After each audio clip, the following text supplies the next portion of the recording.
What's up, guys? How's life going on these days? How's our DIY power amplifier hobby? In this video, I'm going to talk about what had happened in the last sound demo presentation, the Series 7 that I had, why the resulting sound is not really good. It's boomy actually, and it looks like that the speaker was bloated.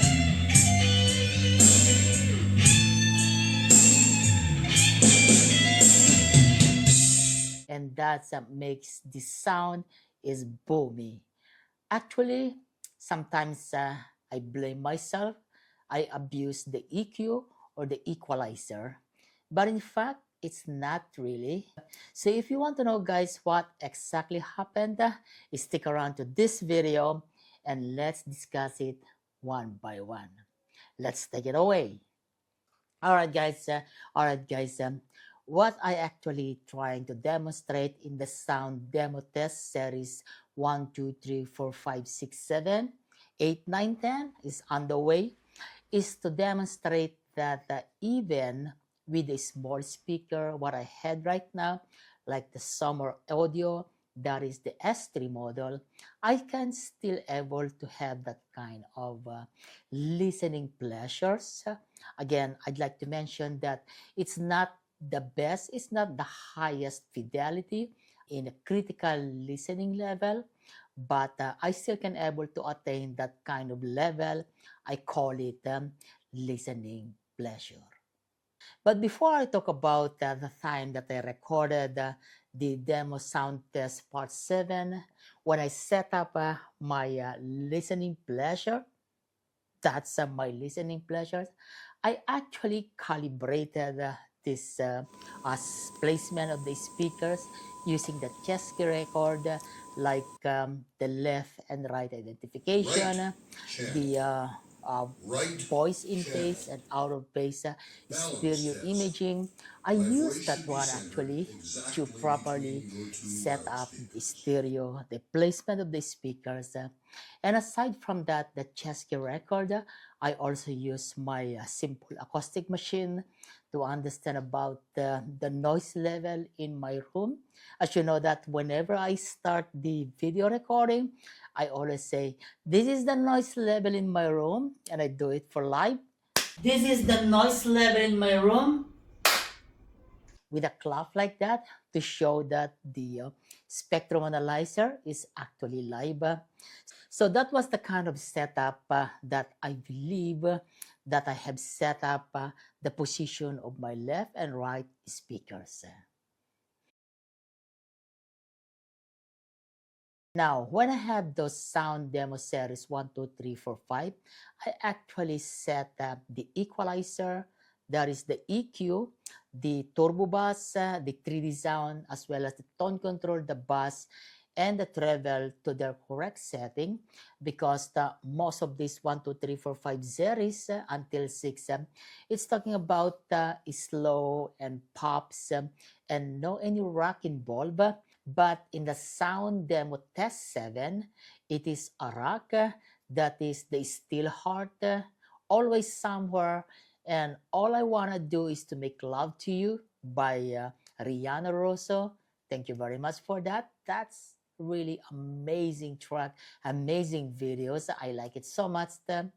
But what I have done actually is that I changed the EQ into rock, and I turn on the turbo bass, which means to say that I actually able to attain that kind of a bass level with that small speaker in almost the same way that I'm listening to my headphone.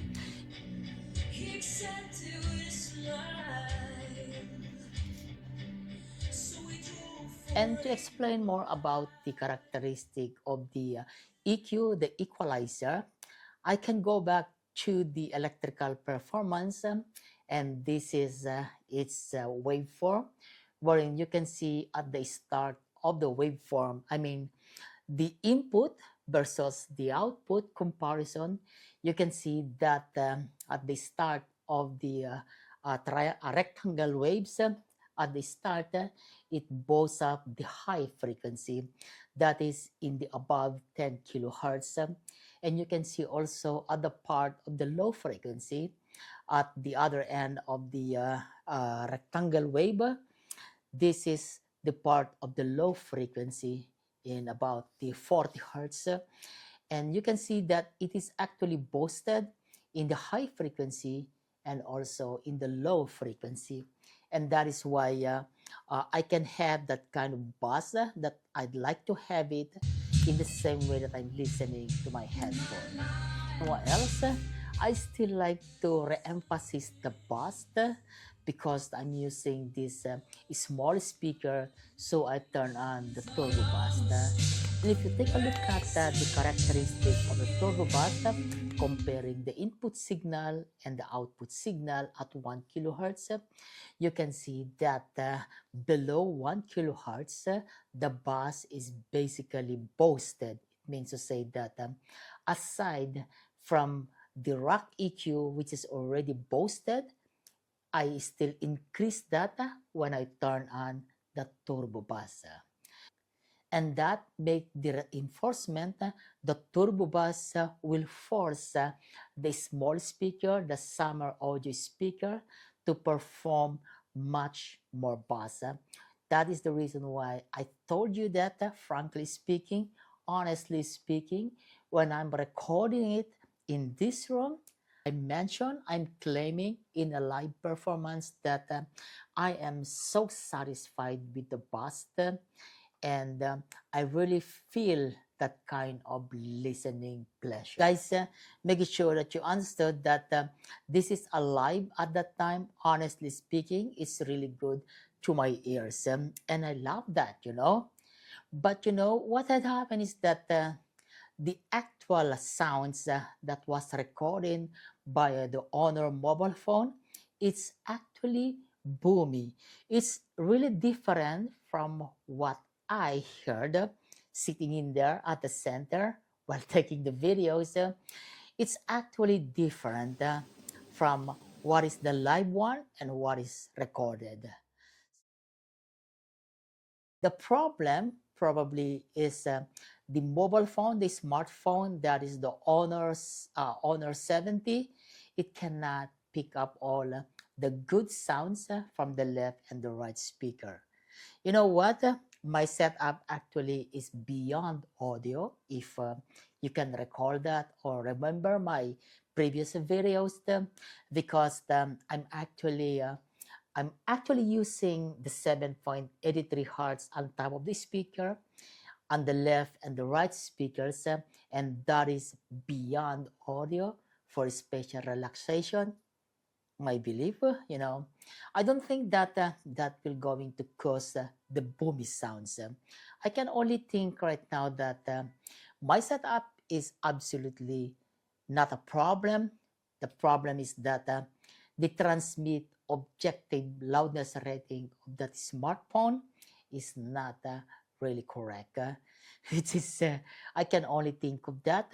I don't have proof, but that is what I can think right now. The TOLR of the microphone cannot really pick up the exact sounds that my ear is picking up at the time of live performance.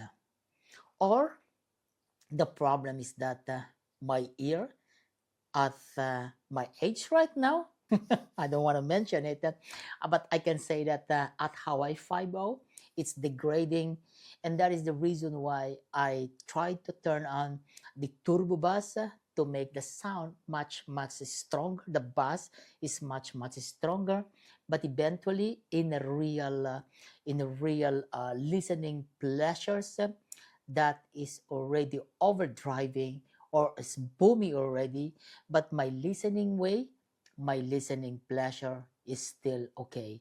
And you know, that is what we call it then as a subjective. I think that I can also mention that several audio reviewers in YouTube, they don't want to demonstrate how this particular amplifier sounds or speaker sounds because it's not really really depicting the real live performance as you are in front of the amplifier.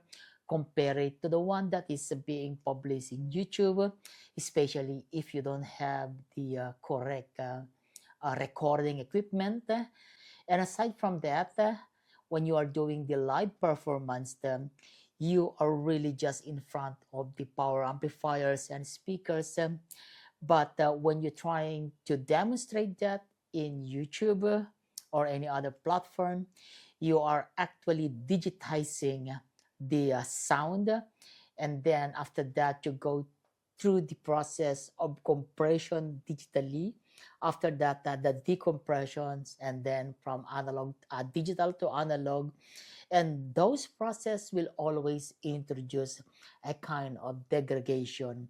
And that could really mean that the impression from the viewers from YouTube is that the sound quality was there was a losses in the sound performance, and the quality is not as you are just in front of the speakers, in front of your power amplifiers.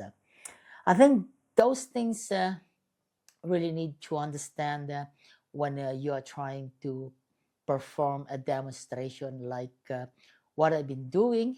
I don't have a problem with that because that is a part of the DIY, the do-it-yourself adventure. Like we done the DIY design for this power amplifier, the DR 100 watt concept project, and we're not ashamed or afraid to demonstrate how it sounds to our friends. And that is the reason why I'm doing the demo sound series 1, 2, 3, 4, 5, 6, 7, 8, 9, 10. I think 10 is good enough to demonstrate how it performs in a different environment, setting of the EQ, the effect, the turbo bass, the 3D sound, and the bass and the treble. All right, guys, it's Ferdinand Dandy once again in front of my Pullman setup number 1. My Pullman setup number 2 is just over there. All right, thank you for watching, and see you in the next video.